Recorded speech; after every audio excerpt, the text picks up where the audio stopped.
রমজানের শুরু থেকেই জেলা উপজেলা স্থানীয় হাট বাজারের মোড়ে মোড়ে ফুটপাতে এবং রেস্তোরাঁয় জমে উঠেছে ইফতারির বাজার। প্রতিদিনই নিজ নিজ এলাকার ঐতিহ্যবাহী খাবার নিয়ে বসে যান বিক্রেতারা।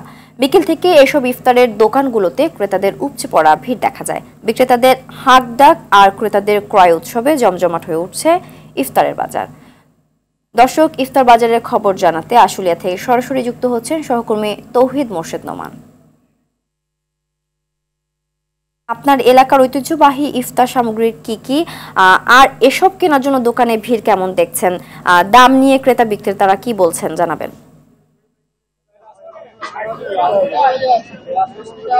সিনথিয়া, যেমনটি বলছিলেন, আশুলিয়াতে কিন্তু রমজানের শুরু থেকেই বিভিন্ন পাড়ায় মহল্লায় বিভিন্ন আঞ্চলিক সড়কের যে প্রধান মোড়গুলো সেগুলোতে কিন্তু ইফতার বাজার জমে উঠেছে। তো তারই ধারাবাহিকতায় কিন্তু আজকে পর্যন্ত আমরা দেখছি যে খুবই জোরে সোরে এই ইফতার বাজারের কার্যক্রম চলমান রয়েছে।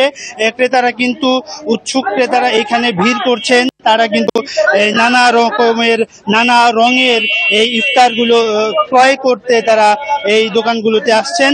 আপনারা দেখছেন যে এই প্রত্যেকটা ইফতারের যে দোকান রয়েছে সেইখানে কিন্তু বিভিন্ন রকমের বিভিন্ন রঙের ইফতার রয়েছে, যেমন জিলাপি, বিভিন্ন মিষ্টান্ন, তারপর বিভিন্ন ভাজা পোড়া রয়েছে। তো এই মুহূর্তে আমাদের সাথে একজন বিক্রেতা রয়েছেন, আমরা তার সাথে যুক্ত হয়ে জানতে চাই যে আসলে কি কি বিক্রি করছেন আপনারা।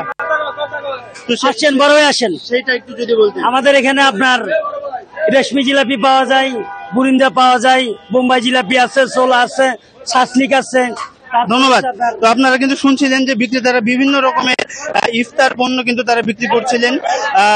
আমরা কিন্তু দেখতে পাচ্ছি যে দোকানগুলোতে উপচে পড়া ভিড়, এবং এইটা যেহেতু শিল্পাঞ্চল, আশুলিয়া শিল্পে ঘেরা একটি অঞ্চল এবং এখানে শত শত শিল্প প্রতিষ্ঠান রয়েছে।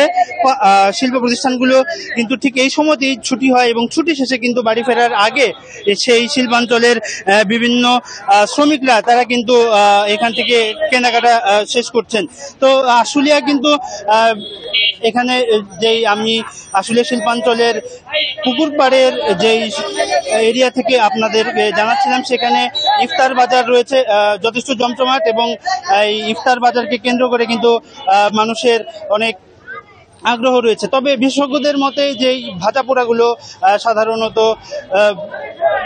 মানুষ গ্রহণ করে থাকে এইসব খোলা দোকান থেকে, সেগুলো কিন্তু স্বাস্থ্যের জন্য কিছুটা ক্ষতিকর, এবং সেই ক্ষতির জায়গা থেকে কিন্তু বিশেষজ্ঞরা মতামত দেন যে ইফতারে যত সম্ভব ভাজা পোড়াগুলো কম সেবন করার জন্য। ধন্যবাদ।